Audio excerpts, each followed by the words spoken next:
اور ان کے multiple issues ہیں. صرف یہ سیفٹی اسٹینڈرڈ کا ایشو نہیں ہے, ان کا ایشو ہے فریٹ کا ایشو ہے. OMCs کے ساتھ وہ کہتے ہیں فریٹ بڑھا دیا جائے. ان کا ایشو ہے کہ کہیں سے کوئی ٹرین کے تھرو آئل ٹرانسپورٹ ہو رہی ہے, وہ کہتے ہیں وہ بند کر دی جائے. ان کا یہ ایشو ہے کہ کوہاٹ ٹنل سے جو ان کو گزرنے نہیں دیا جا رہا ٹینکرز کو, وہ گورنمنٹ آف پاکستان کے ایشوز ہیں. یہ ملٹیپل ایشوز ہیں, یہ ایک دن میں طے نہیں ہو سکتے. یہ بیٹھے مذاکرات کریں, جو ریزنیبل چیز ہے وہ ہوگی.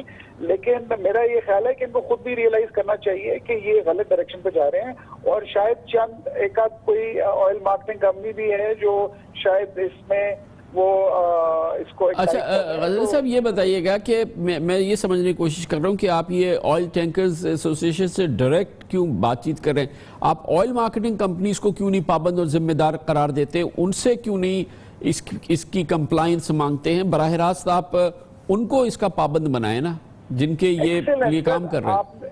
جی آپ نے بالکل صحیح پوائنٹ آؤٹ کیا. ایکچولی یہی بات چیئرپرسن اوگرا نے میٹنگ میں کہی کہ جی دیکھیں ہمارے ریگولیٹریز تو آئل مارکیٹنگ کمپنیز ہیں, یہی انہوں نے انفورس کرنی ہے, اور یہی انفورس کریں گے. وہاں پہ وہ جو ٹینکر ایسوسیشن والے وہ سیخ پا ہو گئے کہ جی وہ بیکاز آئل ٹینکرز کو ہم ریگولیٹ نہیں کرتے. وہ تو سیکرٹری صاحب کو چیئر کر رہے تھے, انہوں نے انوائٹ کیا تھا, اور وہ بڑا آنریبلی سب کام ہو رہا تھا. سو یس, we have instructed the oil marketing companies to comply with these standards. اور یہ آج کے نہیں ہے سر, یہ 2009 سے 2014 تک تو انہوں نے خود ہی تو ہمیں پرپوز کیے تھے, اور 14 میں انہوں نے کہا تھا ہم کمپلائی کر لیں گے. 3 سال اوپر ہو گئے. تو we are very stringent with oil marketing companies. They have to ensure, اور وہ آگے جا کے آئل ٹینکر سے بات کریں. ہاں اگر آئل ٹینکر کو کوئی ایشو ہے, اگر کوئی زیادتی آئل مارکیٹنگ کمپنی کر رہی ہے ہمارے پاس. لیکن ایک بات ان کی یہ ہے, دیکھیں غزنوی صاحب, یہ ابھی ہماری بات ہو رہی تھی, یہ بار بار کہہ رہے تھے کہ صرف یہ معاملہ نہیں ہے, ہم سے جگہ جگہ پہ بھتے لیے جاتے ہیں, ہم سے مختلف ڈپارٹمنٹ جو ہیں وہ پیسے لیتے ہیں, بھتے لیتے ہیں. یہ بڑا جائز مطالبہ ہے, کم از کم اس سے شاید اگر اس کا بداوا ہو جائے تو شاید ان کے کچھ حد تک تو مسئلہ حل ہوگا. سر ایگری, اگر ان کے ساتھ کوئی ناجائز کر رہا ہے, اگر ان کے ٹرالرز کمپلائی کرتے ہیں اور ان پہ جرمانے ہو رہے ہیں, تو سیکرٹری پیٹرولیم نے ان کو کہا کہ جی آپ ہمیں بتائیں. وہ خود انہوں نے کہا میں ذاتی طور پہ آپ کے ساتھ اس میں مسئلے کو حل کرنے کو تیار ہوں. تو وہ تو بڑی اوپن ہارٹڈ آفر ہے ان کو, آئے ہمیں بتائیں. میں بھی آپ کو آن ریکارڈ کہہ رہا ہوں کہ کوئی اگر OMC ان کے ساتھ زیادتی کر رہی ہے, کیونکہ ہم OMC کے ذمہ دار ہیں, ہم باقی ڈپارٹمنٹس کے نہیں ہیں, تو ہمیں بتائیں, ہم ان کا مسائل حل کرنے کو تیار ہیں. Genuinely with open heart. ہم oil marketing oil tanker association contractor association ہمارے پاس آئیں. اگر آئل مارکیٹنگ کمپنیز کو تنگ کر رہی ہیں, بلیک میل کر رہی ہیں, ان کو زیادتی کر رہی ہیں, تو میں آن ریکارڈ کہہ رہا ہوں we are there to help them out. We stand by with them. بہت شکریہ جناب عمران غزنوی, اوگرا کی ترجمانی کر رہے تھے. بات یہ ہے کہ ڈیڈ لاک ہے اس وقت بھی, یہ آئل ٹینکرز اسٹرائک ختم نہیں ہو رہی. آج یہ مذاکرات اس سلسلے میں ناکام ہوئے ہیں, اور ملک بھر میں تیل کی شارٹیج ہوگی, اور وہ اس کے اثرات بھی شروع ہو گئے ہیں. خبر سے بریک, اس کے بعد ذکر کرتے ہیں افغانستان کے طول و عرض میں طالبان کنٹرول بڑھتا جا رہا ہے, حکومت کی رٹ کمزور ہوتی جا رہی ہے. دارالحکومت کابل بھی اب غیر محفوظ ترین شہروں میں شامل ہو چکا ہے. اس کی بات کرتے ہیں چھوٹے سے وقفے کے بعد.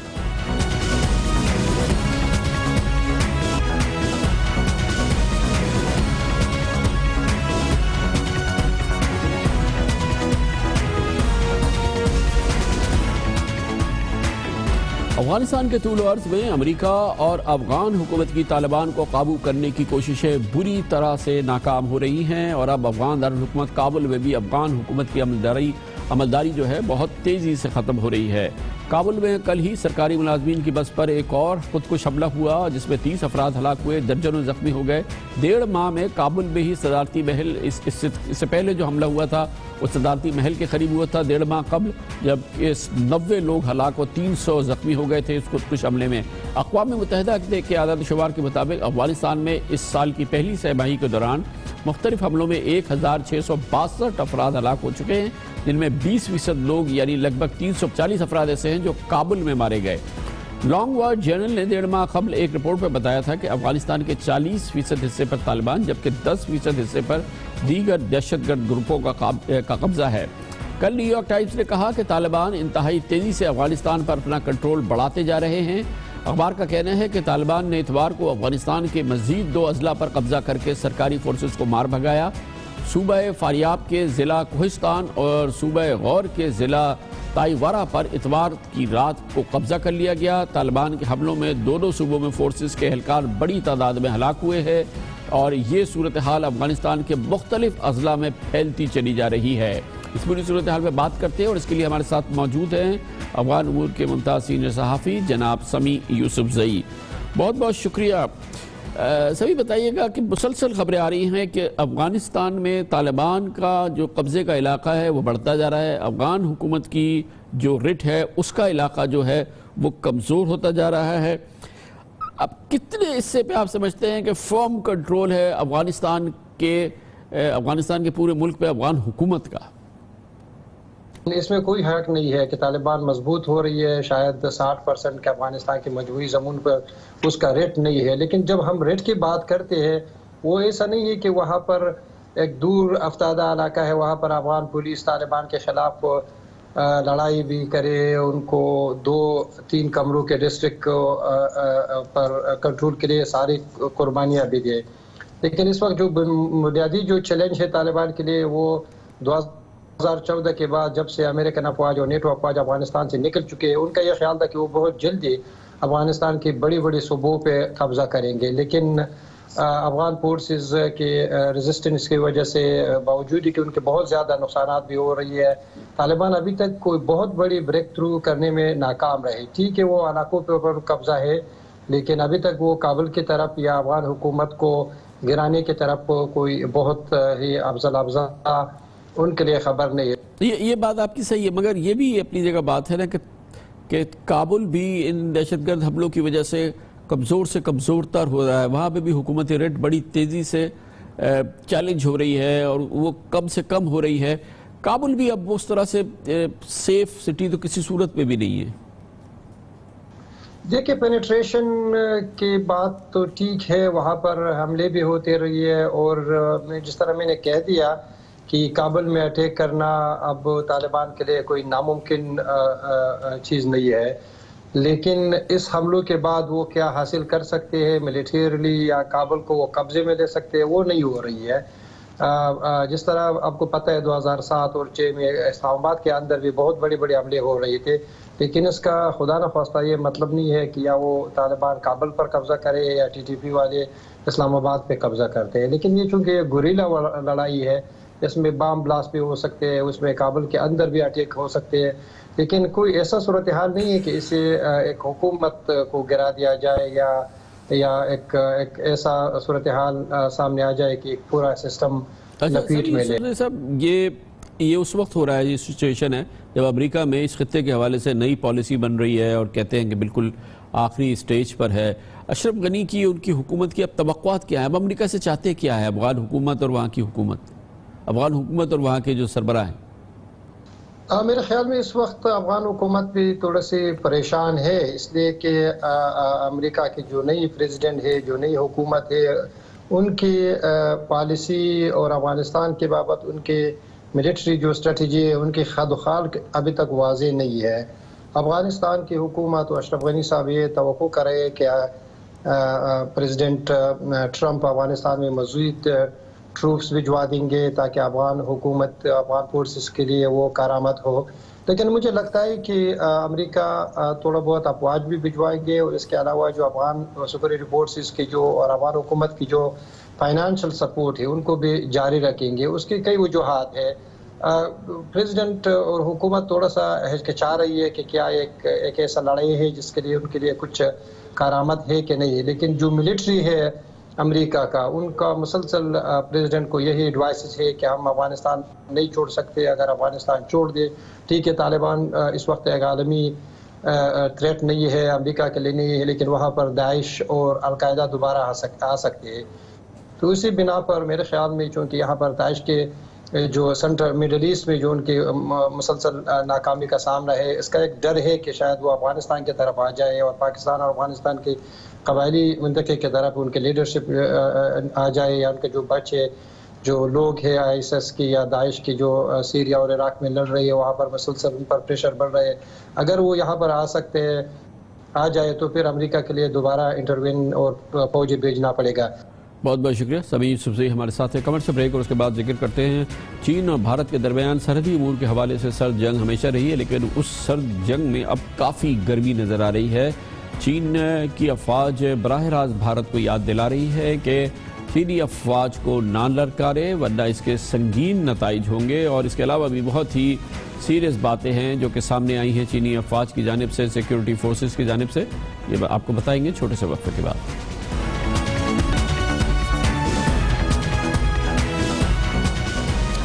Welcome back. بھارت اور چین کے درمیان سرحدی کشیدگی بڑھ رہی ہے اور اس کا محور بھوٹان کا متنازع علاقہ اور خطہ ڈوکلام ہے. دونوں ملکوں کی طرف سے کھل کر بیانات داغے جا رہے ہیں، ایک دوسرے کو خبردار کیا جا رہا ہے. فوجی ایک دوسرے کے مقابل کھڑے ہیں، آئی بال ٹو آئی بال سچویشن ہے اور فی الحال کوئی بھی یک طرفہ طور پہ پیچھے ہٹنے کو تیار نہیں ہے. کل چین کی وزارت دفاع نے بھارت کو خبردار کیا کہ بھارت کے لیے چین کی پیپلز لبریشن آرمی کی قابلیت پر کسی کنفیوژن میں نہیں رہنا چاہیے. پہاڑ ہلانا آسان ہے لیکن پیپلز لبریشن آرمی کو ہلانا مشکل ہے، اور اسی پوری صورتحال میں بھارت کے میڈیا میں ایک پینک کی سی سچویشن ہے. کا محور بھارت کی شمال مشرقی ریاست سکم، چین اور بھوٹان کی سرحد پر واقع ڈوکلام کا ایک علاقہ ہے. چینی زبان میں ڈوکلام کو ڈونگالانگ کہا جاتا ہے. اس علاقے پر چین اور بھوٹان کے درمیان اختلافات ہیں، جبکہ بھارت اس معاملے میں بھوٹان کی پشپناہی کرتا ہے. تازہ کشیدگی جون میں اس وقت شروع ہوئی تھی جب بھارت نے چین کی طرف سے ڈوکلام کے علاقے میں ایک سڑک کی تعمیر پر اعتراض اٹھایا اور پھر بھوٹان کی درخواست پر اپنی فوج ڈوکلام میں داخل کر دی. گزشتہ ہفتے بھی چین کی وزارت خارجہ نے بھارت سے کہا تھا کہ حالات مزید خراب ہونے سے پہلے بھارتی فورسز کو فوری اور غیر مشروط طور پہ اس علاقے سے نکل جانا چاہیے. اس کا جواب بھارت کی وزیر خارجہ سشما سوراج نے کہا تھا کہ بھارت یک طرفہ طور پہ ہرگز اپنے فوجی نہیں ہٹائے گا. اس پورے معاملے میں ٹینشن بڑھ رہی ہے اور چین کا بااثر سرکاری اخبار گلوبل ٹائمز اپنے ایک ادارتی مضمون میں لکھ رہا ہے کہ ہندو قوم پرستی بھارت کو جنگ کی طرف دھکیل رہی ہے. بھارت چین کو اپنا حریف اور دشمن تصور کرتا ہے. ہم نے بھارت کو ون بیلٹ ون روڈ منصوبے میں شامل ہونے کی دعوت دی، پھر بھی بھارت بضد ہے کہ یہ پروجیکٹ اس کے گرد گھیرا تنگ کرنے کی سازش ہے. اس حوالے سے بھارت کو اب دوسرے آپشنز کے حوالے سے بھی چین کے مبصرین آگاہ کر رہے ہیں اور اس میں بڑی دلچسپ ڈیولپمنٹ ہے. چینی مبصر لانگ جنگ جن کا کہنا ہے کہ اگر بھوٹان کی درخواست پر آج بھارت اپنی فوج ایک متنازع علاقے میں بھیج سکتی ہے تو کل پاکستان کی درخواست پر تیسرے ملک کے فوج کشمیر میں سکتی ہے. اس آپشن کو بھارت نہ بھولے کہ چینی افواج کشمیر میں داخل ہو سکتی ہیں. کمرشل بریک، اس دوران آپ نیوز ہیڈ لائن بھی دیکھیں گے اور اس کے بعد ہم اپنے پروگرام کے بقیہ حصے کے ساتھ واپس آتے ہیں.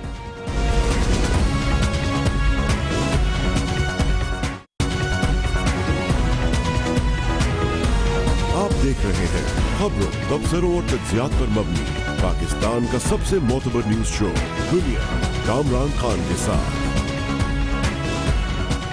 پوری قوم بے چینی سے انتظار کر رہی ہے. پاناما کیس کے حوالے سے سپریم کورٹ آف پاکستان کا بہت اہم فیصلہ آنے والا ہے، مگر اس کا سب سے اہم نقطہ جس کا کہ پوری قوم کو انتہائی بے چینی سے انتظار ہے وہ ہے وہ معاملہ کہ کیا سپریم کورٹ آف پاکستان یہ فیصلے پہ پہنچتی ہے کہ وزیر اعظم پاکستان اور پاکستان کی سب سے بڑی جماعت پاکستان مسلم لیگ نون کے قائد جناب نواز شریف صادق اور امین نہیں ہیں، اس لیے انہیں سیاست سے نااہل قرار دیا جاتا ہے اور وزیر اعظم کے عہدے سے ہٹایا جاتا ہے.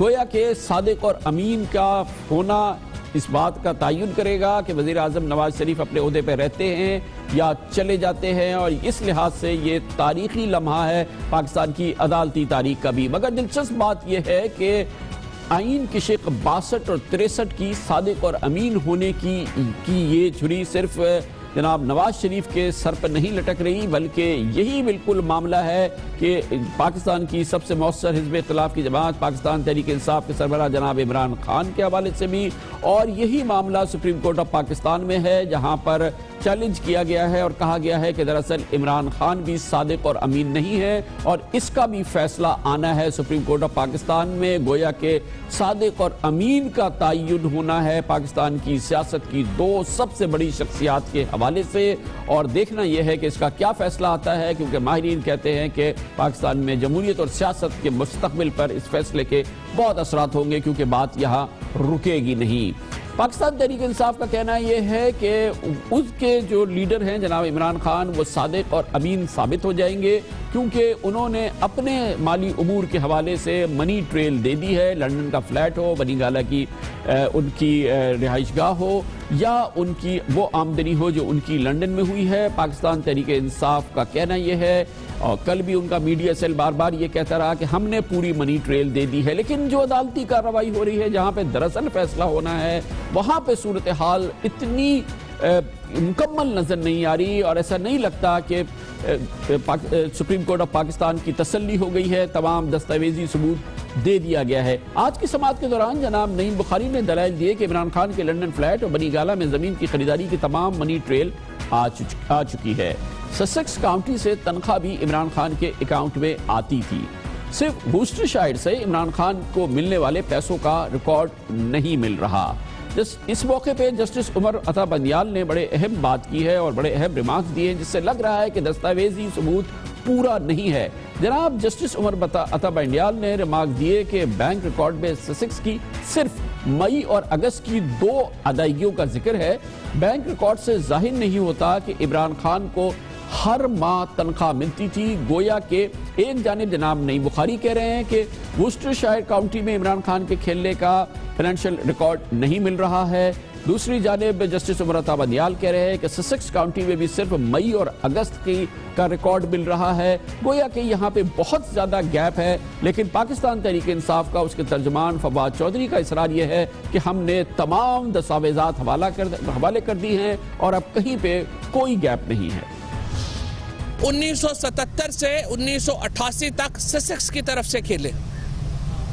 سسیکس کا جو پرنسپل ہے، یہ اصول ہے، یہ ہے کہ وہ 7 سال کے بعد اپنا مالی ریکارڈ نہیں رکھتے، لیکن عمران خان کے اکاؤنٹنٹ نے اپنے اکاؤنٹس میں سے سسیکس کی پیمنٹس جو ہیں وہ نکال دیں، اور یہ آپ کے سامنے آج جو ساری منی ٹریل تھی سسیکس کی جو 1977 سے 1978 تک عمران خان کھیلے، وہ اماؤنٹس جو ہیں دے دی گئیں۔ گویا کہ ضرور ہے یہ پی ٹی آئی کا موقف ہے، لیکن عدالتی کارروائی، عدالتی ریمارکس اور جناب نعیم بخاری کے جو دلائل ہیں وہ اس سے مختلف ہیں، جو کہ ابھی آپ نے پوزیشن سنی ہے۔ اسی طرح سے کیس کی سماعت کے دوران آج ہی چیف جسٹس آف پاکستان جناب جسٹس میاں ثاقب نثار نے ریمارکس دیے، مسٹر بخاری، منی ٹریل کے حوالے سے آپ کے پہلے اور اب کے موقف میں فرق ہے، جمائمہ سے آنے والی رقم کی ترسیلات واضح نہیں ہیں۔ چیف جسٹس صاحب نے مزید کہا کہ میری دلچسپی صرف یہ ہے کہ آپ کے بینک اکاؤنٹ میں کتنے پیسے آئے، خریداری کے لیے کتنی رقم ادا کی گئی، اور کیا یہ رقم بینک اکاؤنٹ کے ذریعے ہی فلیٹ خریداری کے لیے ادا کی گئی۔ انہوں نے کہا کہ عدالت جاننا چاہتی ہے کہ کیا عمران خان کے اکاؤنٹ میں اتنی رقم تھی۔ کلیدی سوالات ہیں، ایک نہیں 5 سوالات ہیں جو چیف جسٹس آف پاکستان نے پوچھے، جس سے واضح طور پہ لگتا ہے کہ ابھی عدالت کی تشفی نہیں ہوئی ہے، عدالت کے پاس پورا ریکارڈ جمع نہیں کرایا گیا ہے، دستاویزی ثبوت میں کہیں ضرور کمی ہے، اور جس کا واضح اظہار چیف جسٹس آف پاکستان نے آج ان 5 سوالات کی روشنی میں کی۔ لیکن اس صورتحال میں بھی پی ٹی آئی کا اصرار ہے، اس کے ترجمان کہتے ہیں کہ ہم نے تو پوری منی ٹریل دے دی ہے اور ایک ایک چیز ہم نے دے دی ہے، ہم نے کچھ نہیں ہمارے پاس اب جواب دینے کے لیے، کیونکہ ہم نے ہر سوال کا جواب دے دیا ہے۔ اور اس طرح سے ایک بار پھر آپ تضاد دیکھیں گے عدالتی کارروائی جو ہو رہی ہے اور پی ٹی آئی کے موقف میں۔ عمران خان کا مکمل منی ٹریل سپریم کورٹ کے سامنے آ گیا، کچھ کیس میں تھا ہی نہیں۔ شروع سے ہی میں آپ لوگوں کو بتا رہا تھا، عمران خان نے جو 1983 میں اپارٹمنٹ خریدا تھا لندن میں، وہ بیچا، اس کے پیسے بینکنگ سے پاکستان آئے اور بنی گالہ کی زمین خریدی۔ پہلے عمران خان کا بنی گالہ کی ٹریل دی گئی، اس کے بعد جمائمہ خان نے 13 سال کے بعد منی ٹریل بھیجی۔ عمران خان کے خلاف جو کیس ہے وہ بھی ردی کی ٹوکری ہے، جو منی ٹریل اسٹیبلش کرنی تھی ہم نے مکمل طور کے اوپر کر دی۔ جو تصویر ابھر رہی تھی آج سماعت کے دوران سپریم کورٹ آف پاکستان کے کورٹ نمبر 1 سے وہ مختلف تھی۔ سماعت کے دوران عمران خان کے دوست راشد علی خان بھی سپریم کورٹ میں پیش ہوئے اور بتایا کہ جمائمہ خان سے تمام رقم ان کے بینک اکاؤنٹ میں آئی تھی۔ جسٹس فیصل عرب نے اس سماعت کے دوران نقطہ اٹھایا کہ 23 جنوری 2003 کو جمائمہ کے بھیجے گئے $1,00,000 کا ریکارڈ نہیں ہے، جبکہ مئی 2003 میں جمائمہ سے $1,00,000 پاکستان منتقل ہوئے تھے اور یہ رقم بھی بنی گالہ کی اراضی کی ادائیگیوں کے بعد موصول ہوئی ہے۔ گویا کہ ادائیگیاں ہو گئی تھی، رقم بعد میں آئی ہے۔ ایک موقع پر نعیم بخاری نے توجہ دلائی کہ عمران خان کو اشتہارات اور نیوز آرٹیکلز کی مدد میں بھی آمدنی ہوئی، جبکہ عمران خان کو بینیفٹ ایئر کی مد میں 1988 میں £1,90,000 بھی ملے تھے۔ جسٹس عمر عطا بدیان نے کہا کہ مسٹر بخاری یاد رکھیں کہ عمران خان کو بینیفٹ ایئر کی رقم لنڈن فلیٹ کی خریداری کے بعد حاصل ہوئی ہے۔ یہ وہ معاملہ ہے اور اس حوالے سے ایک بار پھر جیسا کہ میں نے آپ کو پروگرام کے شروع میں بتایا کہ 62 اور 63 کا اطلاق ہوگا یا نہیں یہ تو عدالت فیصلہ کرے گی، لیکن الزام یہی ہے کہ یہ جو اکاؤنٹس پیش کیے جا رہے ہیں، جو منی ٹریل پیش کی جا رہی ہے، کیا یہ تمام کا تمام سچ ہے، ریکارڈ پورا ہے یا نہیں۔ اسی وجہ سے یہ الزام کہ وہی الزام کہ جو جناب نواز شریف پہ لگایا گیا ہے اس کا فوکس ہے آئین کی شق 62 اور 63 اور اس کا اظہار بھی آج ہوا ہے۔ چیف جسٹس جناب ثاقب نثار نے عمران خان کے وکیل نعیم بخاری سے استفسار کیا کہ عمران خان نے فلیٹ کا بینیفیشل مالک ہونے کو تسلیم کیا ہے۔ الزام ہے کہ عمران خان ٹیکس ریٹرن میں نیازی سروسز لمیٹڈ اور فلیٹ ظاہر نہ کر کے صادق اور امین نہیں رہے۔ نعیم بخاری نے دلائل دیے کہ عمران خان کا لنڈن فلیٹ کو 2000 تک ظاہر نہ کرنا قانون کی خلاف ورزی نہیں، ٹیکس ایمنسٹی کے تحت انہیں یہ حق حاصل تھا، جبکہ عمران خان نے لنڈن فلیٹ کی خریداری کے لیے پاکستان سے رقم نہیں لی، اس لیے منی لانڈرنگ کا سوال ہی پیدا نہیں ہوتا۔ اس پر بھی جناب چیف جسٹس نے فرمایا کہ درخواست گزار کی استدعا بھی منی لانڈرنگ سے متعلق نہیں ہے بلکہ عمران خان کی نااہلی کے لیے ہے، جبکہ اگر ایمنسٹی اسکیم متعارف نہ ہوتی تو لنڈن فلیٹ پر آپ کا کیا موقف ہوتا۔ اس موقع میں جسٹس عمر عطا بدیان نے پوچھا کہ یہ بتائیں کہ عمران خان صادق اور امین ہیں۔ آئین کے آرٹیکل 62 اور 63 کے تحت نااہلی کی عدالتی مثالیں موجود ہیں۔ پہلی مثال حقوق العباد کی خلاف ورزی ہے، دوسری قانون کی خلاف ورزی سے متعلق ہے۔ یہی ہم بار بار کہہ رہے ہیں کہ بہت ہی سنگین معاملہ ہے۔ 62 اور 63 کا اطلاق کیا عمران خان پر ہوتا ہے یا نہیں، وہ صادق ہیں یا نہیں، امین ہیں یا نہیں، سپریم کورٹ آج بار بار یہ پوچھ رہی تھی، سوالات کا فوکس بھی یہی تھا، اسی لیے یہ ایشو الائیو ہے اور یہ آئین کی شق 62 کی جو تلوار ہے وہ عمران خان پر بھی اسی طرح سے لٹک رہی ہے جیسے جناب نواز شریف پہ لٹک رہی ہے۔ فیصلہ سپریم کورٹ آف پاکستان نے کرنا ہے کہ کیا عمران خان اور نواز شریف دونوں صادق اور امین نہیں ہیں، کیا جناب نواز شریف صادق اور امین نہیں ہیں، عمران خان صادق اور امین ہیں، یا جناب عمران خان صادق اور امین نہیں ہیں، جناب نواز شریف صادق اور امین ہیں۔ اور پھر یہ بحث یہاں رکے گی نہیں، پاکستان کی سیاست کی چولے ہلا دے گی اگر یہ بحث آگے بڑھے گی اور پھر اسی طرح سے اسکروٹنی ہوگی آئین کی شق 62 اور 63 کے تحت۔ بہت ہی کلیدی معاملہ ہے۔ قائد حزب اختلاف پاکستان پیپلز پارٹی کے سینئر اور تجربہ کار رہنما سید خورشید شاہ ہمارے ساتھ سامنے ہوں گے اور اس پورے نازک معاملے پہ بڑی سیر حاصل ان سے بات ہوگی چھوٹے سے وقفے کے بعد۔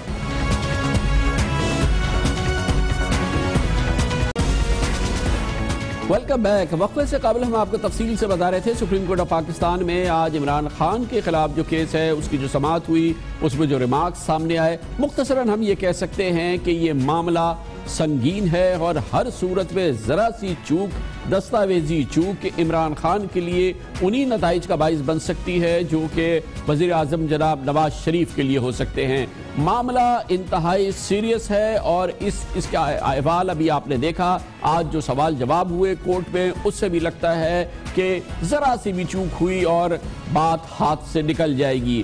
سب سے اہم بات یہ ہے کہ جناب وزیر اعظم نواز شریف کے حوالے سے جو فیصلہ آنا ہے اس میں پاکستان کے عوام کی اولین انٹرسٹ یہ ہے کہ سپریم کورٹ آف پاکستان اس فیصلے میں وزیر اعظم کی ذات کے حوالے سے، ان کے مستقبل کے حوالے سے کیا فیصلہ کرتی ہے۔ فیصلہ جو بھی ہو اس بات میں کوئی شک نہیں ہے، کوئی تردد نہیں ہے کہ دراصل وہ فیصلہ اگر سپریم کورٹ آف پاکستان کرتی ہے وزیر اعظم کو نااہل قرار دینے کا تو اس کی بنیاد ہوگی آئین کی شق 62 اور 63 ہے۔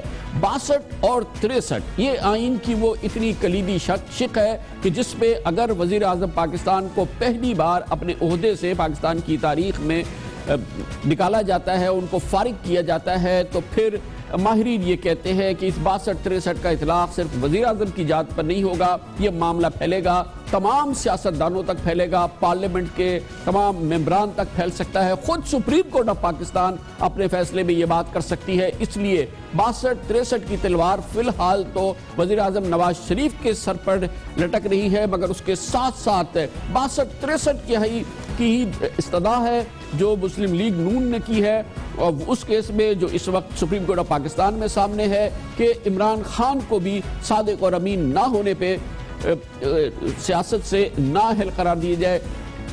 گویا کہ اس وقت بھی کلیدی معاملات میں پاکستان کے دونوں کلیدی رہنماؤں پر 62-63 کی تلوار لٹک رہی ہے، اور یہ لائیو سچویشن ہے۔ لیکن سن لیں کہ 62-63 آئین کی شق میں ہے کیا۔ آئین کی شق 62 کہتی ہے کہ پارلیمنٹ کا رکن اچھے کردار کا حامل ہو، عام طور پر احکام اسلام سے انحراف کی وجہ سے جانا نہ جاتا ہو۔ ایک اور شق کہتی ہے کہ وہ اسلامی تعلیمات کا خاطر خواہ علم رکھتا ہو اور اسلام کے مقرر کردہ فرائض کو پابند ہو، نیز کبیرہ گناہوں سے مجتنب نہ ہو۔ وہ یہ بھی کہتے ہیں کہ وہ سمجھدار اور پارسا ہو، فاسق نہ ہو اور ایماندار اور امین ہو۔ پاکستان کی پارلیمنٹ کا رکن کسی اخلاقی پستی میں ملوث ہونے یا جھوٹی گواہی دینے کے جرم میں سزا یافتہ نہ ہو۔ یہ بھی کہتی ہے کہ اس نے قیام پاکستان کے بعد سے ملک کی سالمیت کے خلاف کام نہ کیا ہو یا نظریہ پاکستان کی مخالفت نہ کی ہو۔ سپریم کورٹ آف پاکستان بھی ایک کلیدی دورہائے پہ کھڑی ہے کہ کیا آئین کی شق 62-63 اور آئین کی شق 184(3) کا پہلی بار اطلاق ہو وزیر اعظم کی ذات پر اور ان کو فارغ کر دیا جائے۔ گویا پاکستان کی سب سے بڑی جماعت اور اس کے وزیر کے قائد کو اور وزیر اعظم کو فارغ کر دیا جائے، اور پھر اس کے سامنے معاملہ ہے حزب اختلاف کی بڑی جماعت پاکستان تحریک انصاف کے سربراہ عمران خان کا۔ سیاست کی اس اہم موڑ پہ بات کرتے ہیں، اور اس کے لیے ہم نے دعوت دی ہے پاکستان کی قومی اسمبلی میں قائد حزب اختلاف، پاکستان کے انتہائی سینئر سیاستدانوں میں سے ایک جناب سید خورشید شاہ کو۔ بہت بہت شکریہ خورشید شاہ صاحب۔ معاملہ وزیر اعظم اگر نااہل قرار پاتے ہیں تو آئین کی شق 62-63 کے تحت نااہل قرار پائیں گے۔ آپ کیا سمجھتے ہیں کہ سلسلہ وزیر اعظم پہ ختم ہو جائے گا، اور یا یہ کہ پھر یہ سلسلہ ایک بڑی سلسلے کی ابتدا ہوگی؟ میں سمجھتا ہوں کہ وزیر اعظم کے نام سے یا وزیر اعظم کی حیثیت سے تو آپ ٹھیک کہتے ہیں کہ ملک کا پہلا وزیر اعظم ہوگا جس کو آرٹیکل 62-63 ہٹ کرے گا، مگر اس سے پہلے آرٹیکل 62-63 میں کافی لوگوں کو ہٹ کر چکا ہے اور سزائیں پا چکے ہیں، ان کو سزائیں بھی ہوئی ہیں اور نااہل بھی ہوئے ہیں اسی شق کے اندر۔ مگر کیونکہ وزیر اعظم کی بات ہے تو یہ وزیر اعظم کے اوپر پاکستان کا پہلا وزیر اعظم ہوگا جو 62-63 کے ہٹ میں آئے گا۔ اچھا، اس سے پہلے ایک اور چیز بھی ہوگی، شاہ صاحب معاف کیجئے گا، ایک اور چیز بھی ہوگی کہ اس سے پہلے جو 62-63 میں نااہل پائے ہیں پارلیمنٹ کے اراکین، وہ ایک پروسیس سے گزرے ہیں، گویا کہ انہیں الیکشن ٹریبونل میں جانا پڑا، پھر اس کے بعد ہائی کورٹ سے ان کی اپیل مسترد ہوئی، پھر وہ سپریم کورٹ میں آئے۔ یہ معاملہ سپریم کورٹ سے ہی شروع ہو کے سپریم کورٹ میں ختم ہونے والا ہے۔ یہ بھی اپنی نوعیت کا ایک پہلا واقعہ ہوگا۔ 62-63 کا اطلاق اور 184(3) کا اطلاق وزیر اعظم پر، اور پھر وہ ظاہر ہے کہ اس میں پروسیس وہ والا نہیں ہوا جو دوسرے اراکین پارلیمنٹ کے ساتھ ہوا جو 62-63 کا شکار ہوئے۔ دیکھیں کامران خان، یہ ان سے زیادہ ڈیفیکلٹ پروسیس میں چلا ہے، اور اس میں تو پھر جے آئی ٹی کو بھی سامنے لے آیا، کسی بھی پارلیمنٹری رکن کو یا سابقہ یا موجودہ اس کو جے آئی ٹی کو فیس کرنا نہیں پڑا۔ اس میں جوڈیشری نے، سپریم کورٹ آف پاکستان نے اور کلیئر ہونے کے لیے جے آئی ٹی کا سہارا لیا، اور اپنے آپ کی پوزیشن کو کلیئر کرنے کے لیے جو شکوک و شبہات تھے، جو دو ججز نے ڈیسیشنز دیے تھے یونانیمسلی دونوں نے، اور اس میں بالکل کلیئرلی میاں نواز شریف کو لوگوں نے 62-63 میں نااہل قرار دے دیا، تو وہ ریکارڈ پہ آلریڈی موجود ہے۔ مگر میں ان ایم این اے سے زیادہ کہوں گا کہ اس کیسز میں سپریم کورٹ نے ٹائم بھی دیا ہے، اور سنا. لیکن شاہ صاحب وہ جو ممبر پارلیمنٹ تھے ان کا مقدمہ چلا تھا الیکشن ٹریبونل میں, پھر ان کا مقدمہ, ان کی اپیل چلی تھی ہائی کورٹ میں, پھر اس کے بعد ان کی اپیل چلی تھی سپریم کورٹ میں, جہاں سے پھر وہ فارغ کیے گئے. آپ صحیح کہتے ہیں مگر اطلاق 62-63 ہوا. جی اطلاق 62-63 ہوا ہے, وہ اور کوئی نہیں ہوا ہے. اچھا شاہ صاحب, ابھی آپ نے چند دنوں پہلے فرمایا ہے کہ یہ سلسلہ رکے گا نہیں, اور آپ کے خیال میں, آپ کی جو سوجھ بوجھ ہے, جو شعور ہے, آپ سمجھتے ہیں کہ عمران خان بھی اس کا حصہ بننے جا رہے ہیں, وہ دوسری مثال بننے جا رہے ہیں نواز شریف کے بعد؟ میں وہی بات کہنا چاہتا تھا کہ آپ اس سے پہلے ضیاء الحق نے 58(2) کا اطلاق کیا ہوا تھا.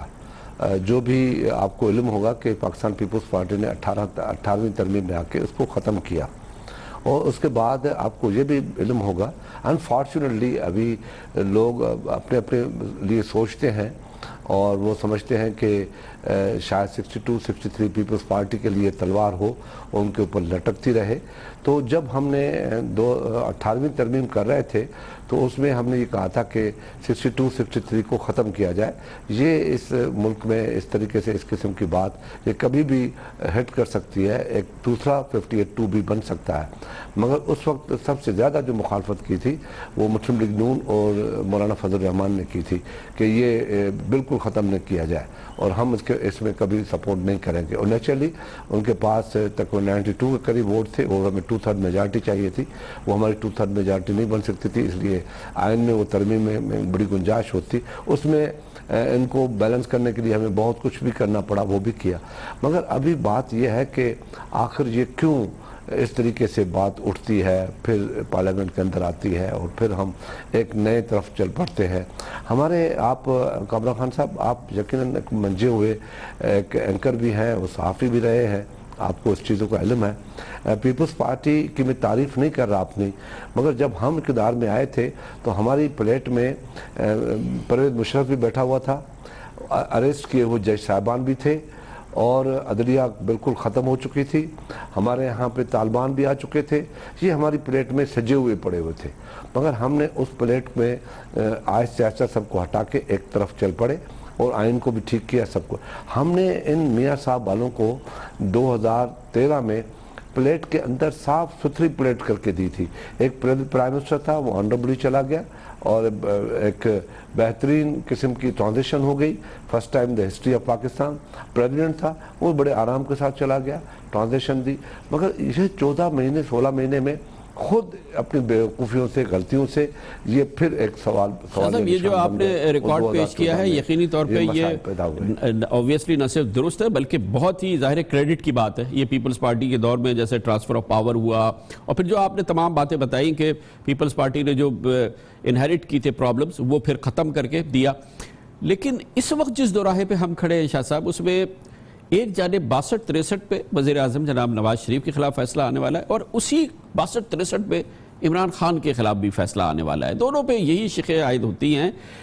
ہمیں نہیں پتا کیا فیصلہ آئے گا, لیکن ممکنات میں دونوں کے خلاف یہی فیصلہ آ جائے. ہو سکتا ہے دونوں بری ہو جائیں, لیکن یہ بات پھر یہی رکے گی شاہ صاحب؟